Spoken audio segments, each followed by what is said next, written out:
a bit of a surprise, wasn't it? It was a bit of a surprise, actually. I mean, to have sprung in a committee meeting that we've always challenged the numbers on the basis of the agreement they had with Cambridgeshire, but to actually challenge the whole overall numbers, I mean, it's very welcome in the sense that the government are saying actually the objectively assessed need is likely to be less for Peterborough than in the plan, and therefore you don't have to trash the countryside to make up the numbers. And right, so I mean, in a way, the government have played into your hands. We noted last week that the government were changing the formula, and we did highlight that about whether the council would be recalculating the number of houses they had.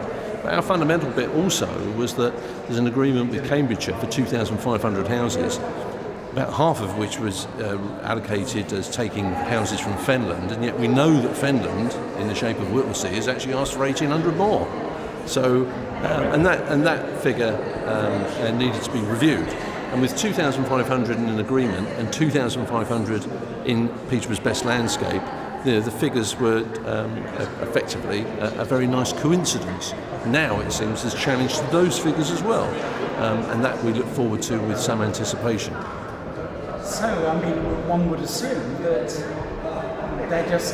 the whole thing's just going to fizzle out now because there isn't the demonstrated need. Well, we'll see. I mean, I don't think we mustn't get too excited. We would have, of course, preferred the motion of the Planning Committee, which would be to recommend to Cabinet to actually take out specifically the Great Kind site of 2,500.